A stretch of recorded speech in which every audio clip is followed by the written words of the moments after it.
नमस्कार मित्रांनो, learn with Rohini या चॅनलमध्ये तुमचं पुन्हा एकदा स्वागत आहे.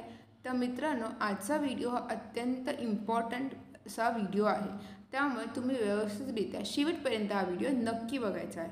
तर मित्रांनो, आता जी पुणे शासकीय वाणिज्य प्रमाणपत्राची जी परीक्षा आता एप्रिलमध्ये होणार होती ती जूनमध्ये करण्यात आली आहे. तसेच आता जी लघुलेखनाची जी स्टेनोची एक्झाम होणार आहे ती अत्यंत नवीन प्रकारे आणि वेगळ्या पॅटर्नने होणार आहे.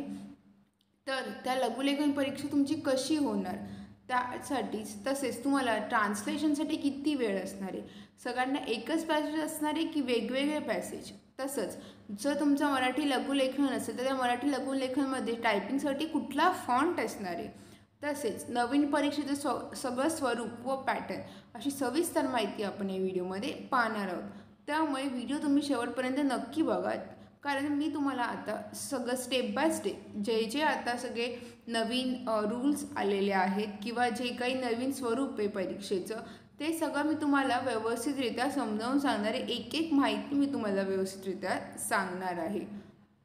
त्यामुळे व्हिडिओ तुम्ही अधूनमधून कुठेही स्किप करू नका, नाही तर तुमचं ऐन वेळेस परीक्षेच्या वेळेस गफलत होऊ शकते. जर तुम्ही व्हिडिओ शेवटपर्यंत बघा, माहिती नीट समजून घ्या, म्हणजेच तुम्ही परीक्षेच्या वेळेस व्यवस्थितरित्या तयार असाल आणि व्यवस्थितरित्या चांगल्या मार्कांनी पास होऊ शकाल. चला तर आता आपण व्हिडिओला सुरुवात करूया. पण त्याआधी तुम्ही माझ्या चॅनलला सबस्क्राईब केलं नसेल तर लर्न विथ रोहिणी या चॅनलला सबस्क्राईब करा आणि बाजूला दिलेल्या बेल आयकॉनला क्लिक करा, म्हणजेच तुम्हाला असे परीक्षांचे, भरतींचे सगळे इन डिटेल्स नोटिफिकेशन्स, अपडेट्स लवकरात लवकर मिळत राहतील. तर मित्रांनो, जसं आपण स्क्रीनवर पाहू शकतो परीक्षेमधील कार्यपद्धती आहे. तुम्हाला मी एक एक पॉईंट सांगणार आहे, ते तुम्हाला व्यवस्थितरित्या समजून घ्यायचे आहे. तर महाराष्ट्र राज्य परीक्षा परिषद पुणे जून 2024 व त्यानंतर होणाऱ्या संगणक लघुलेखन म्हणजे जी आपल्या पहिले ज्या मॅन्युअल एक्झाम्स व्हायच्या शॉर्ट हँडच्या, त्या आता कॉम्प्युटर बेस्ड होणार आहे. म्हणजे तुमचं जी लघुलेखनाची सुद्धा परीक्षा होती, पहिले तर टायपिंगच्या एक्झाम ज्या होत्या त्या तुमच्या मॅन्युअल टायपिंगमधून कम्प्युटर टायपिंगमध्ये झाल्या होत्या. आता तसंच मॅन्युअल शॉर्टहँडमधून तुमचं जे आहे आता संगणक म्हणजेच तुमचं लघुलेखन आहे ते संगणक लघुलेखन म्हणजेच कम्प्युटर शॉर्टहँड असं झालेलं आहे. तर सगळ्यात पहिले आपण पाहू शकतो की संगणक लघुलेखन परीक्षा ही यापुढे संगणक परीक्षा केंद्रावर म्हणजे जिथे कम्प्युटर्स अवेलेबल असतील त्याच सेंटरवर, त्याच केंद्रावर तुमची जी एक्झाम आहे ती होणार आहे. त्यामध्ये विद्यार्थ्यांना 2 पॅसेज असणार आहेत, जसं ॲज इट इज पॅसेज ए आणि पॅसेज बी. हे संगणकाच्या माध्यमातून म्हणजे त्या कम्प्युटरच्या माध्यमातून सॉफ्टवेअरद्वारे तुम्हाला इयरफोनने ऐकवण्यात येणार आहे. त्यानंतर तुम्हाला दुसरा पॉईंट म्हणजे तुम्हाला परीक्षेला जाताना पेन, पेन्सिल, तुमचा एक ट्रान्सपरंट रायटिंग पॅड आहे तोच पाहिजे आहे. तर ते एक व्यवस्थित लक्षात ठेवा की तुम्हाला ट्रान्सपरंट रायटिंग पॅडच घेऊन जायचा आहे आणि तुमचं परीक्षेचं प्रवेशपत्र म्हणजेच तुमचं ॲडमिट कार्ड तुम्हाला तिथे घेऊन जायचं आहे. तसंच तुमचं आयडेंटिटी प्रूफ म्हणून एक आधार कार्ड किंवा पॅन कार्ड, ड्रायव्हिंग लायसन्स, कुठलं तरी एक ओळखपत्र असेल ते सोबत आणणं अनिवार्य आहे. ही सगळ्यात मोठा पॉईंट आहे की खूप जे स्टुडंट्स असतात उमेदवार ते त्यांचं ओळखपत्र वगैरे न्यायला विसरतात, कारण आणि ते मग ओळखपत्राशिवाय ते तुम्हाला परीक्षेमध्ये बसू नाही देत. असं खूप जणांचं झालं आहे की त्यांना या एवढ्या छोट्याशा चुकीमुळे पूर्ण त्यांची 6 महिन्याची मेहनत बरबाद झाली आहे किंवा वाया गेली आहे. त्यामुळे तुम्हाला सोबत एक कुठलंही आयडेंटिटी कार्ड सोबत ठेवणं अनिवार्य आहे. त्यानंतर पूर्वीच्या परीक्षा ह्या 60-80 होत्या, त्यामध्ये तुम्हाला ऑब्जेक्टिव्ह पण होते. आता मात्र ऑब्जेक्टिव्ह तुम्हाला कुठलेही असणार नाही आहेत. तुम्हाला कुठल्याही प्रकारचे ऑब्जेक्टिव्ह प्रश्न याच्यात नाही आहे. तुमचं डायरेक्ट जे पॅसेज असणार आहे 60, 80, 100, 120 जे काय असणार आहे ते तुमचे 2 पॅसेज असणार आहे, पॅसेज ए, पॅसेज बी. त्यानंतर असं होतं की मॅन्युअल जे शॉर्ट हँड होतं त्यामध्ये तुम्हाला 10 गुणांकरता स्टँडर्ड प्रोसिजर नसल्यामुळे तुम्हाला गुण दिले जात होते. म्हणजेच तुमचं जे आउटलाईन होतं तुमच्या त्या आउटलाईनवर सुद्धा तुम्हाला 10 मार्क होते. त्या 10 मार्कामध्ये पण तुम्हाला की स्टँडर्ड प्रोसिजर म्हणून एक तुम्हाला अंदाजित गुण दिले जायचे. तर आता यापुढे त्या आउटलाईनचे गुणसुद्धा रद्द करण्यात आले आहे. त्यामुळे तुम्हाला जे 50 मार्काचे जे पॅसेज ए पॅसेज बी असे दोन 100 मार्कांचे असणार आहे. तर पूर्ण पॅसेज ए 50 मार्कांचा पूर्ण असणार आहे आणि पॅसेज बी हा पूर्ण 50 मार्कांचा 50 गुणांचा असणार आहे. आउटलाईनसाठी तुम्हाला गुण नसले तरी तुम्हाला ते आउटलाईन्स जे आहेत ते व्यवस्थितरित्या तुमचं नीट अँड क्लीन पाहिजे आहे. तिथे कुठे त्रुटी म्हणजे काही लिहिलेलं वगैरे किंवा असं व्यवस्थित रायटिंग वगैरे नसेल, तुमचं व्यवस्थित लिहिलेलं नसेल डिक्टेशन वगैरे, जे तुम्ही 4 मिनटाच्या किंवा 4 मिनटाच्या ज्या पॅसेज म्हणजे उतार्यामध्ये असेल ते व्यवस्थित नसेल तर तिथेसुद्धा तुमचे गुण आहेत ते म्हणजे ग्राह्य धरले जाणार नाही आहे. त्यामुळे तुम्हाला व्यवस्थितरित्या आउटलाईनकडे सुद्धा लक्ष द्यायचं आहे. मार्क्स नसले त्यासाठी गुण नसले तरी तुम्हाला तुमची आउटलाईन या नीट अँड क्लीन असायलाच हव्या. तसेच प्रत्येक उतारा हा 50 मार्कांचा असणार आहे. पास होण्यासाठी विद्यार्थ्यांना दोन्ही गती उतारे मिळून 50% 50% गुण मिळवणे बंधनकारक आहे. म्हणजे पहिल्या पॅसेजमध्ये तुम्हाला ॲटलिस्ट 25% मार्क्स पाहिजे, दुसऱ्या पॅसेजमध्ये 25, असे दोन्ही मिळून 50% तरी ॲटलिस्ट तुम्हाला मार्क्स पाहिजे आहे. म्हणजे 100पैकी 50 मार्क तरी तुम्हाला पाहिजे आहेत. त्यानंतर तुम्हाला गती उतारांमध्ये देखील उत्तीर्ण होण्याकरिता किमान 15 गुण, म्हणजे फर्स्ट पॅसेजमध्ये 15 याचाच अर्थ 2पैकी 1 गती उतारामध्ये 15पेक्षा कमी गुण मिळाल्यास त्या संपूर्ण विषयांमध्ये संबंधित विद्यार्थी हा अनुत्तीर्ण घोषित करण्यात येईल. म्हणजे तुम्हाला सपोज तुम्हाला पॅसेज एमध्ये 15 गुण मिळाले आणि पॅसेज बीमध्ये किंवा आपण असं ग्राह्य धरूया की तुम्हाला पॅसेज एमध्ये म्हणजे अगदी 30 गुण मिळाले, 30-35 गुण मिळाले, परंतु तेच तुम्हाला पॅसेज बीमध्ये 15पेक्षा कमी गुण मिळाले, म्हणजे 15 नसून सुद्धा 14 मिळाले, तरी तुमचं तिथे तुम्हाला म्हणजे फेल करण्यात येईल. म्हणून तुम्हाला दोन्ही पॅसेजमध्ये व्यवस्थित समान गुण तरी पाहिजे आहे किंवा ॲटलिस्ट तुम्ही पास होऊ शकतात एवढे तरी तुम्हाला दोन्हीही पॅसेजमध्ये गुण म्हणजे मार्क्स आणणं अनिवार्य आहे. त्यानंतर मिस्टेक्स, सगळ्यात मोठा पॉईंट इथे येतो मिस्टेक्सचा. तर 3 चुकांसाठी 1 गुण कमी करण्यात येणार आहे. 3 चुका म्हणजे तुमच्या ज्या असतात ना, आता एक शब्द असतो, त्या शब्दामध्ये सुद्धा आता एक मोठा शब्द असेल तर त्या शब्दामध्ये जे 1-2 अक्षरं असतात तशा 3 चुका मिळून 1 गुण कमी करण्यात येईल. तर जर तुमचा पूर्ण एक शब्द असेल मोठा, तो जर तुमचा पूर्ण चुकीचा असेल तर मग तिथे तो एक पूर्ण वर्ड तो पण एक चुकीचा धरण्यात येईल. त्यामुळे तुम्हाला जेवढ्या चुका होतील त्या प्रमाणात 3 चुकांसाठी 1 मार्क हा असणार आहे. त्यानंतर ही गुणांकन पद्धती लघुलेखनाच्या सर्व 16 विषयांसाठी लागू असणार आहे. म्हणजे जे लघुलेखनाचे सर्व 16 विषय त्यांच्यासाठी सेम पॅटर्न आहे की तुमचं जे पास होण्यासाठी जो पॅटर्न आहे 50%चा, तसेच तुमचं जे चुकांचं आहे की चुका किती असायला पाहिजे, 3 सब्जेक्ट म्हणजे 3 चुकांना 1 मार्क, असं हे सगळ्या विषयांसाठी असणार आहे. म्हणजे इंग्लिश, मराठी आणि हिंदी सुद्धा जे शॉर्ट हँड आहे आणि बाकीच्या ज्या लँग्वेजमध्ये शॉर्ट हँड आहे त्या सगळ्यांसाठी हा रूल सेम आहे. त्यानंतर इंग्रजी, मराठी व हिंदी 60, 80, 100 शब्द प्रति मिनिटच्या ज्या परीक्षा आहेत त्या 2 सत्रातून होतील. तर सगळ्यात पहिले या एप्रिल आणि नोव्हेंबरमध्ये होत होत्या. त्यानंतर मधल्या काळात त्या चेंज होऊन जानेवारीमधून जून असे आले होते. आता मात्र परत तो पॅटर्न कॅन्सल करून नोव्हेंबर ते एप्रिल असं झालं आहे. तसंच 60, 80, 100, 120, 130, 140 या दोन्हीही परीक्षा म्हणजे या परीक्षा या स्पीडचे हे जे एक्झाम आहेत ते होत होते दोन्ही सत्रांमध्ये, परंतु आता तसं चेंज करून तुमचं 60, 80, 100 आणि 120 हेच होणार आहे. आणि ज्या तुमच्या 130, 140 किंवा 150, 160च्या ज्या त्यासुद्धा ज्या 2 सत्रातून व्हायच्या म्हणजे वर्षातून 2दा ज्या एक्झाम व्हायच्या त्या आता कॅन्सल करून एकदाच करण्यात आल्या. म्हणजे आता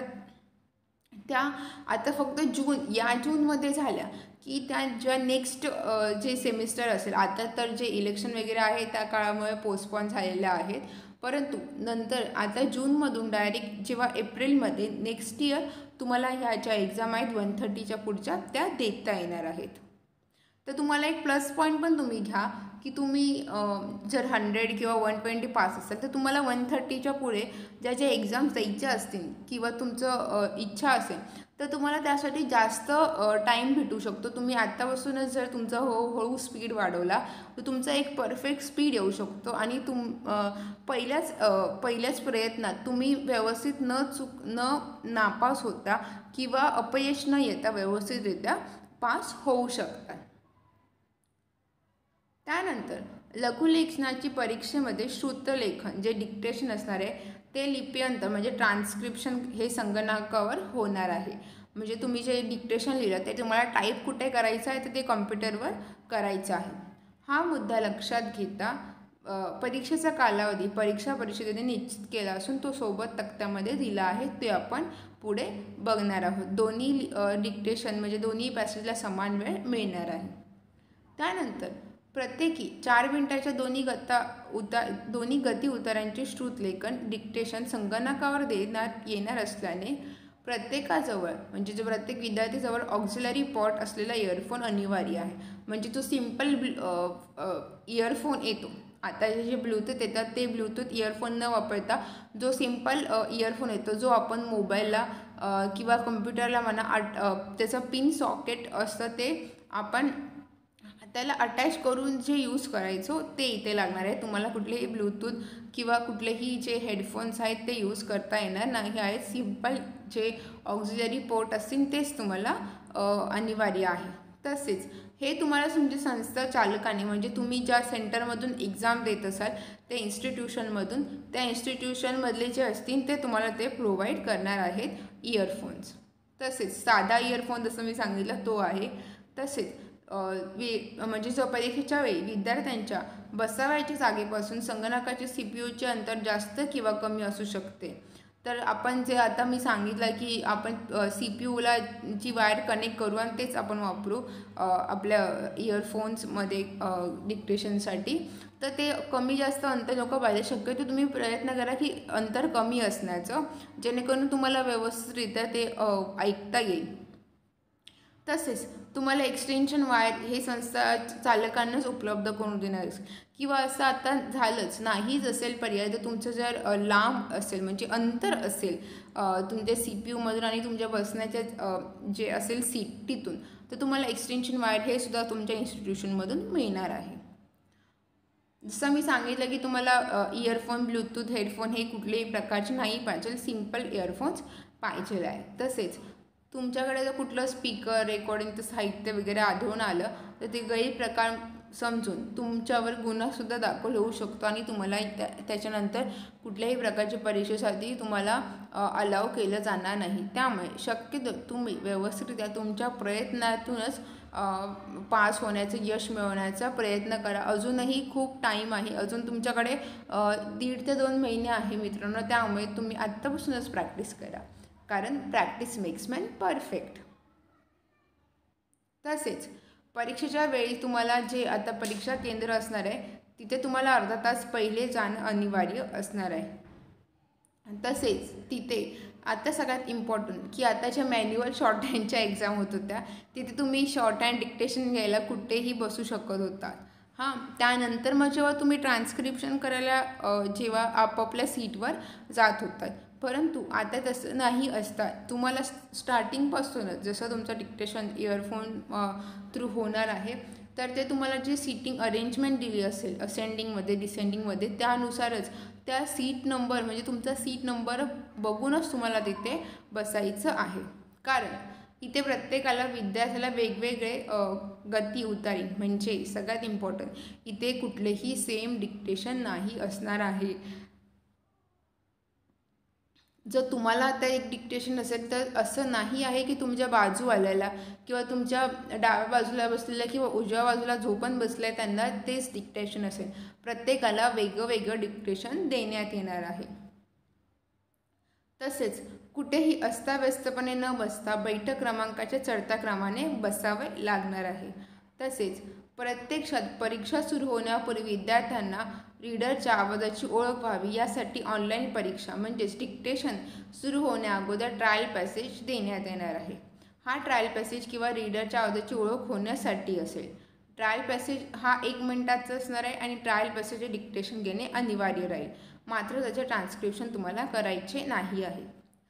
तर आता सगळ्यात इम्पॉर्टंट की आता जसे नवीन पॅटर्न सुरू झालेला आहे, तर असं होतं की आपला आता प्रत्येकाची उच्चारण्याची जी भाषा असते किंवा उच्चारण्याचा शब्द असतो तो वेगवेगळा असतो.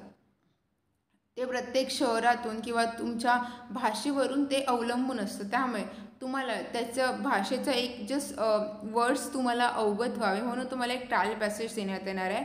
तो ट्रायल पॅसेजेस तुम्हाला डिक्टेशन ॲज इट इज तुमचं असतं तसं घ्यायचं आहे की तुम्हाला व्यवस्थितरित्या ऐकू येतं का, तुम्ही व्यवस्थितरित्या तो आवाज ऐकून तुमच्या आउटलाईन्स काढू शकतात का, हे सगळं तुम्हाला तिथे चेक करायचं आहे.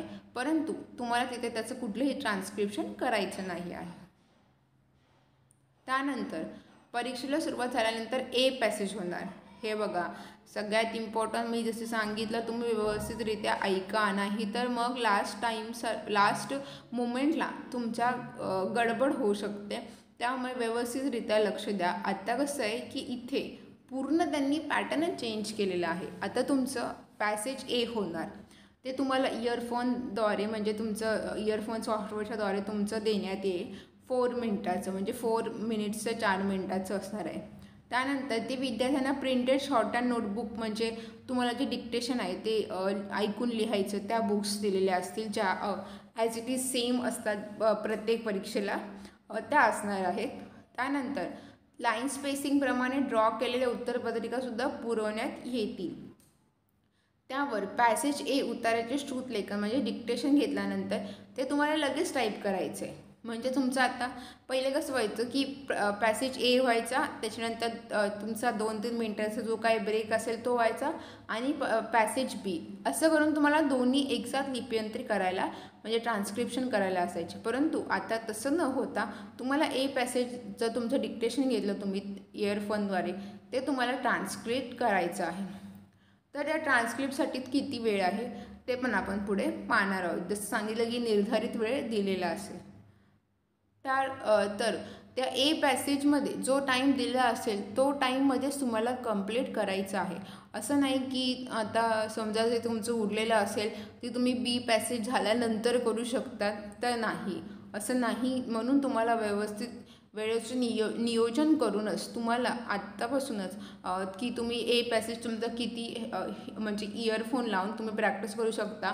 तसं लिहूसुद्धा शकता की तुम्ही आता डिक्टेशन घेतलं तर ते तुम्ही टायपिंग किती मिनटात करू शकता. तुमच्या मिस्टेक्स वगैरे सगळं बघून तुम्हाला एखादा वर्ड तिथे आठवत असेल तर ते असे सगळं बघून तुम्ही आत्तापासूनच व्यवस्थितरित्या प्रॅक्टिस करा. त्यानंतर पॅसेज एचं टंकलेखन म्हणजे टायपिंग संपल्यानंतर लगेच सबमिट बटन दाबता येणार नाही. त्यानंतर ए निर्धारित वेळेनंतरच ऑटो सबमिट होणार आहे. पॅसेज ए आहे तो म्हणजे ठराविक काळानंतर ऑटो सबमिट आपोआप होऊन जाणार आहे. म्हणून जो टायमिंग दिलेला असेल त्या टायमिंगच्या नंतर तुम्ही टाईप नाही करू शकत. तसेच म्हणजे जे पॅसेज एचे लिप्यंतर झाल्यानंतर लगेच संगणकाच्या स्क्रीनवर पॅसेज बी श्रुतलेखन तुम्हाला सुरू होईल. म्हणजे एक पॅसेज झाला त्याचं तुम्ही डिक्टेशन घेतलं, ते टाईप केलं, मध्ये 1-2 मिनटाचा काही जो ब्रेक असेल तो लगेच तुमचं पॅसेज बीसाठी तुमचं डिक्टेशन चालू होणार आहे. ते डिक्टेशन झालं परत तुम्हाला तुमचा पॅसेज बीसाठी जो ठराविक वेळ दिलेला असेल टाईम, त्या टाईममध्येच तुम्हाला ते टाईप करायचं आहे. तर जसं आपण पाहू शकतो की सगळ्या ज्या इन्फॉर्मेशन सूचना आहेत त्या तुम्हाला संगणकावर प्राप्त होणार आहेत. 2 मिनिटांच्या मध्यंतर व त्या पाठोपाठ 15 सेकंदांचा काउंटडाऊन दिल्यानंतर पॅसेज बीचा श्रुतलेखन डिक्टेशनला सुरुवात करण्यात येईल. मी जसं सांगितलं की 2 मिनिटाचा मध्यंतर असणारे पॅसेज ए कंप्लीट झाल्यानंतर टायपिंग झाल्यानंतर त्यानंतर 15 सेकंडचं काउंटडाऊन होईल आणि तुमचं डिक्टेशन हे बी चालू होणार आहे. तसंच 4 मिनिटाचं श्रुतलेखन संपल्यानंतर लगेच विद्यार्थ्यांनी पॅसेज बीचे संगणकावर लिप्यंतर ट्रान्स्क्रिप्शन करायचं आहे. जसं मी तुम्हाला सांगितलं की पॅसेज बीचं तुमचं डिक्टेशन घेऊन झालं की लगेच तुम्हाला ते फटाफट टायपिंग करायला घ्यायचं आहे. तसेच पॅसेज बीचे लिप्यंतर टंकलेखन वेळेआधी पूर्ण झाल्यास परंतु 20 मिनिटानंतर सबमिट बटन दाबून परीक्षार्थीस परीक्षा केंद्र सोडता येईल. म्हणजे तुमचा आता ए पॅसेज झाला, तिथे त्याचं सबमिट झालं ऑटो सबमिट. त्यानंतर पॅसेज बीमध्ये पण तुमचा लवकर झाला म्हणजे 20 मिनिटानंतर झाला तर तुम्हाला सबमिट बटन दाबून तिथे परीक्षा केंद्र सोडता येऊ शकता, तुम्ही जाऊ शकता. सबमिट बटन दाबण्यापूर्वी विद्यार्थ्याला खरोखर टंक लेखनाची क्रिया पूर्ण झाली आहे किंवा कसे, म्हणजे याची पडताळणी तुम्हाला कसं कळेल. आता जे फर्स्ट टाईमच आहे तर तुम्हाला कसं कळेल, तर ते कसं कळणार, तर कन्फर्मेशन विंडो देण्यात येईल की तिथे तुमचं कन्फर्मेशन होईल की तुम्हाला सबमिट करायचं आहे की नाही. तर तुम्हाला तिथे यस या नो जे काय आहे ते करायचं आहे. जर तुमचं झालं असेल तर तुम्हाला यस करायचं आहे, अदरवाईज नाही, नोचं ऑप्शन असेल ते नो करायचं आहे. तसेच विद्यार्थ्याकडून चुकूनही सबमिट बटन दाबला जाऊ नये म्हणून दुसरा गती उतारा सुरू झाल्यापासून 20 मिनिटानंतर सबमिट बटन ॲक्टिवेट होईल. तर आता जसं आपण समजू शकतो की एक ते तांत्रिकच आहे ते, आणि जर ते कीबोर्डच्या कीज कधी कधी इतक्या सॉफ्ट असतात की आपण टायपिंग करता करता ते सबमिटचं बटन आहे ते सुद्धा आपलं प्रेस होऊ शकतं किंवा टायपिंग करता करता दाबलं जाऊ शकतं. त्यामुळे पॅसेज ए झाल्यानंतर पण पॅसेज बीचे जेव्हा डिक्टेशनचे तुमचं झाल्यानंतर जेव्हा ट्रान्स्क्रिप्शनचे 20 मिनिट्स होतील तेव्हाच ते तुमचं सबमिट बटन आहे ते ॲक्टिवेट होणार आहे. तर तो हा तिथे एक तुमचा प्लस पॉईंट आहे. त्यानंतर जर आता तुमचं अचानक जसं मी सांगितलं की तांत्रिक आहे, ते अचानक बंद पडलं किंवा काय झालं तर जेवढे टंकलेखन झालं आहे तेवढं आपोआप संगणकामध्ये सेव्ह असणार आहे, ऑटो सेव्हचं ऑप्शन तिथे तुम्हाला असणार आहे.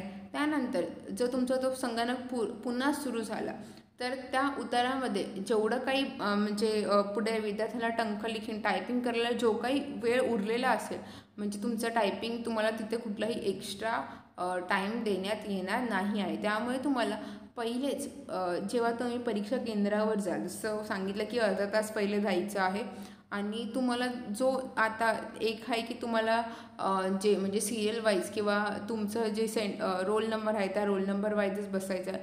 त्यामुळे तुम्हाला पहिलेच तुमचा जो कम्प्युटर असणार आहे तो व्यवस्थितरित्या चेक करून घ्यायचा आहे, खात्री करून घ्यायची आहे की याची कीज व्यवस्थित चालतात की नाही. बाकी सगळं तुम्हाला चेक करूनच बसायचं आहे. अदरवाईज तुम्हाला काही त्रुटी आढळल्या असं तुम्ही तिथे जे सेंटरवर जे ऑफिसर वगैरे किंवा काही असतात त्यांच्याशी तुम्ही संपर्क साधू शकता. त्यानंतर तुम्हाला हे बघा, आता पॅसेजचं श्रुतलेखन म्हणजे डिक्टेशन घेताना आउटलाईन काढण्यासाठी सर्व विद्यार्थ्यांना सर्व विषयांकरता A4 साईजचं एक आखीव उत्तरपत्रिका देण्यात येणार आहे. या उत्तरपत्रिकेवर प्री प्रिंटेड स्वरूपात विद्यार्थ्यांचे नाव, बैठक क्रमांक, विषय, जसं मी तुम्हाला सांगितलं की आजपर्यंतच्या एक्झाम झाल्या त्या सगळ्या एक्झाममध्ये जे व्हायचं की तुमचं नाव, तुमचा फोटो आणि बाकी सगळ्याच्या इन्फॉर्मेशन आहेत त्या तुमच्या तिथे ऑलरेडी प्रिंटेड असायच्या. त्यानंतर अशा प्रकारच्या उत्तरपत्रिका तुम्हाला PDF स्वरूपातसुद्धा परीक्षा केंद्रावर परीक्षेमार्फत तुम्हाला पुरवण्यात येणार आहे. तसंच तुम्हाला अतिरिक्त पुरवणी भासली म्हणजे तुम्हाला अजून डिक्टेशन म्हणजे अजून तुम्हाला अतिरिक्त पुरवणी सप्लिमेंटरी लागली तर ते सुद्धा तुम्हाला तिथे प्रोव्हाइड करता येणार आहे. त्या उत्तरपत्रिकेवर मात्र जसं आपण एक्झाम देतो त्या उत्तरपत्रिका तुम्हाला तुमचं नाव, बाकी ज्या डिटेल्स आहेत, बैठक क्रमांक वगैरे ते सगळं फिल करायचं आहे. त्यानंतर आपल्याच नावाच्या उत्तरपत्रिकेवर विद्यार्थ्यांनी डिक्टेशन आउटलाईन लिहावायचे आहे. चुकून दुसऱ्याचे नाव असलेल्या उत्तरपत्रिकेवर डिक्टेशन लिहिल्यास कॉपी प्रकरण समजून त्यावर कारवाई करण्यात येईल. म्हणजे जे सांगितलं ते प्री प्रिंटेड असतं ते प्री प्रिंटेडमध्ये तुम्हाला चेक करायचं आहे, तुमचं नाव आहे, तुमचा फोटो आहे, बाकी सगळी तुम्ही कुठल्या म्हणजे कुठली एक्झाम देत आहात, 60-80 इंग्रजी देत आहात का मराठी का हिंदी, असं व्यवस्थित सगळं चेक करूनच तुम्हाला तिथे पुढे जायचं आहे असं. त्यानंतर संगणक लघुलेखन परीक्षेमध्ये आउटलाईनचे गुण रद्द करण्यात आले आहेत. तथापि परीक्षा संपल्यानंतर सर्व विद्यार्थ्यांची आउटलाईन काढलेली नोटबुक ही जमा करण्यात येणार. म्हणजे जरी त्याला मार्क्स नसेल असं मी सांगितलं, पण ती नीट आणि क्लीन हवं आहे, कारण त्या बेसिसवर सुद्धा ते मार्क्स त्याला कुठलेही गुण नसले तरी ते आउटलाईन बघूनच त्यांना जे आहे त्यांचं फायनल ते जे करणार आहेत फायनल ठरवणार आहेत.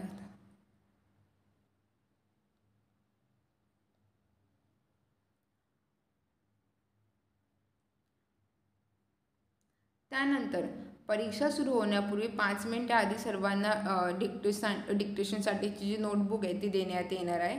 नोटबुकवर विद्यार्थ्यांनी सर्व पर्यवेक्षकाची सही, तुमची सही हे सगळं व्यवस्थित आहे की नाही चेक करायचं आहे. तुमची सही नसेल तुम्हाला तिथे सही करायची आहे. तसेच पर्यवेक्षकांनी शेवटी स्वाक्षरी करून उर्वरित शिल्लक राहिलेल्या कोऱ्या पानावर एक्स अशी काट मारावायची आहे. म्हणजे जे तुमच्या डिक्टेशनसाठी तुम्हाला नोटबुक्स येतील ते तुमचे काहीतरी 2-3 पेजेस म्हणा, ते भरल्यानंतर त्यानंतर सगळ्या पेजेसवर तुम्हाला एक्स म्हणजे अशी चुकीची फुली करायची आहे.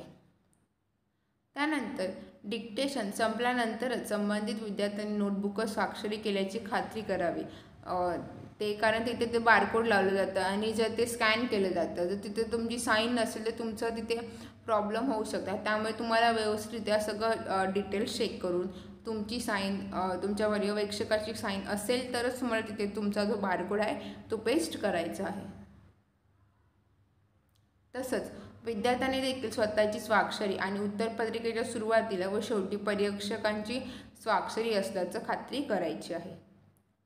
गती उतारायचं डिक्टेशन उच्चार करण्यात म्हणजे कसं येईल तर आता बघा इथं त्यांनी पहिलेच दिलेलं आहे, नंतर तुम्ही सांगू शकत नाही की तुम्हाला माहिती नव्हतं किंवा काय, आणि मग अशा या चुकासुद्धा ग्राह्य धरल्या जातात आणि मग ते तुमचे मार्क्स कट होऊ शकतात. जसं आता इथे त्यांनी डिक्टेशनमध्ये सांगितलं की 1970, तर 1970 हे साल आलं, साहजिकच तुम्हाला ते अंकात लिहावं लागेल, तुम्ही अक्षरात लिहू नाही शकत. मात्र 1 कोटीला आता तुम्ही 1 कोटीला एक ती संख्यामध्ये लिहायला घेतलं तर तुम्ही एकाला किती शून्य द्याल, तोपर्यंत ते जे ट्रान्सलेटर असेल ते पुढे तुमचे कितीतरी वर्ड्स मिस होऊ शकतात. त्यामुळे 1 कोटी जसं बोलले तर 1 कोटी तुम्हाला हे शब्दात लिहायचं, म्हणजे 1 अंक लिहून कोटी हा शब्द तुम्हाला म्हणजे हा कोटी हा शब्द हा शब्दात लिहायचा आहे. तसेच तुमचं फुल stop, question mark, comma etcetera हे सगळंसुद्धा चेक केलं जाणार आहे. इंग्रजी गती उतारामध्ये केस सेन्सिटिव्हिटीसुद्धा चेक केली जाणार आहे. या चुकांकरिता म्हणजे गती उतारामध्ये तुमचे जास्तीत जास्त 2 गुण कमी करण्यात येतील. आता आलं की मराठी शॉर्ट हँड म्हणजेच मराठी शॉर्ट हँडमध्ये की तुमचं डिक्टेशन झाल्यानंतर तुम्हाला टायपिंगला कुठला फॉन्ट असणार आहे मराठी टायपिंगसाठी, तर त्यामध्ये तुम्हाला ICM 6.2 हा टायपिंगचा फॉन्ट असणार आहे आणि या फॉन्टमध्येच तुम्हाला आत्तापासून प्रॅक्टिस करायची आहे. हा तुमचा बाय डिफॉल्ट असणार आहे. तुम्ही कृतीदेव किंवा कुठलाही मंगल म्हणा हा कुठलाही फॉन्ट यूज करू शकत नाही. त्यांनी जो फॉन्ट दिलेला आहे त्या फॉन्टमध्येच तुम्हाला टायपिंग करायचं आहे. त्यानंतर परीक्षा संपल्यानंतर केंद्र संचालकांना त्यांच्याकडील स्वाक्षरी असलेले हजेरीपट व विद्यार्थ्यांच्या आउटलाईन हे सगळं त्यांच्याकडे जमा करायचं आहे. तसेच जी आता एक्झाम सांगितलं की GCC TBCच्या परीक्षेमध्ये की ज्याप्रमाणे संगणकावरील उत्तरपत्रिकांची तपासणी अंतिम असते तशी तपासणी मात्र लघुलेखनामध्ये करता येणार नाही. जसं आता टायपिंगमध्ये असतं की जे एक तुम्ही केलेला पॅसेज असतो आणि एक जो तुमचा जो पॅसेज असतो जो रिअल पॅसेज असतो ते दोघींनी कंपेअर करून मग तुम्हाला मार्क्स दिले जातात. परंतु आता ही जी एक्झाम आहे म्हणजे शॉर्ट टाईमचं कम्प्युटरमध्ये ते त्याचं पॅटर्न काय असणार आहे म्हणजे ते कसं चेक केलं जाणार आहे ते आता समजून घ्या. तर यामध्ये आपण पाहू शकतो की टंकलिखित केलेली उत्तरपत्रिका व सॉफ्टवेअरमध्ये असलेली प्रमाण उत्तरपत्रिका हे दोन्हीही स्टँडर्ड अल्सर फाईल यामधून डिफरन्स फाईल अशी तयार होईल. म्हणजे तुमचं जे तुम्ही टंकलिखित केलेलं जे उत्तरपत्रिका असणार आहे आणि तुमचं सॉफ्टवेअर म्हणजे तुम्ही टायपिंग केलेलं जे असणार आहे ते दोघांचे डिफरन्स मिळून दोघांचं मिळून एक डिफरन्स फाईल तयार होणार आहे PDF स्वरूपात आणि त्या संगणकाच्या माध्यमातून तयार झालेल्या विद्यार्थिनीय डिफरन्स फाईल परीक्षकांना तपासणीसाठी उपलब्ध करून देण्यात येणार आहे. म्हणजे ज्या दोन्हीही फाईल मिळून एक जी फाईल बनणार आहे डिफरन्स फाईल ती पर्यवेक्षकांना म्हणजेच चेक करायला त्यांना देण्यात येणार आहे. आणि रँडम पद्धतीने 5 उत्तरपत्रिकांच्या प्रिंटआउट काढून प्रत्यक्षात त्यांची देखील तपासणी करण्यात येणार. म्हणजे ज्या 5 उत्तरपत्रिका त्यांचेसुद्धा प्रिंटआउट काढून त्यांचंसुद्धा तुम्हाला म्हणजे ते सुद्धा थरोली तुमचं चेक केलं जाणार आहे. आणि त्यामधील गुण आणि संगणकामधील परीक्षकांनी दिलेले गुण यांची पडताळणी करूनच तुमचे जे फायनल मार्क्स असणार आहे. म्हणजे एक जे आपण मॅन्युअल स्वरूपात जे असणार आहे ते गुण आणि एक कम्प्युटर बेस्ड जे असणार आहे ते गुण, त्या दोघा गुणांचा डिफरन्स करून तुम्हाला तुमचे फायनल मार्क्स देण्यात येणार आहे. आता सगळ्यात इम्पॉर्टंट की इथे तुम्हाला टाईम किती असणार आहे. तर जसं आपण पाहू शकतो की इंग्रजी लघुलेखन आहे शॉर्ट हँड, त्यामध्ये आपण पाहू शकतो की 60, 80, 100, 120, 160पर्यंत ज्या एक्झाम आहेत त्यांना पॅसेज ए, पॅसेज बी, तसंच तुमचा पॅसेज ए आणि पॅसेज बीच्या पहिलेच तुमचा ट्रायल पॅसेज होणार आहे. तो पूर्ण ती संपूर्ण प्रोसिजर आहे ती फक्त 12 मिनिटाची असणार आहे. म्हणजे तुम्हाला पहिले ट्रायल पॅसेज देण्यात येईल, लगेच 1 मिनिटाचा ब्रेक असेल, लगेच तुम्हाला पॅसेज बी देण्यात येईल.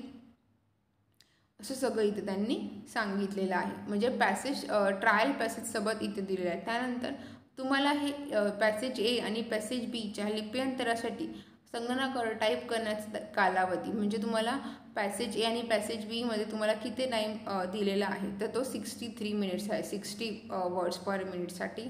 80साठी 78 आहे. 100साठी 93 मिनिट्स. 120साठी 108. तर असं ते वाढत गेले.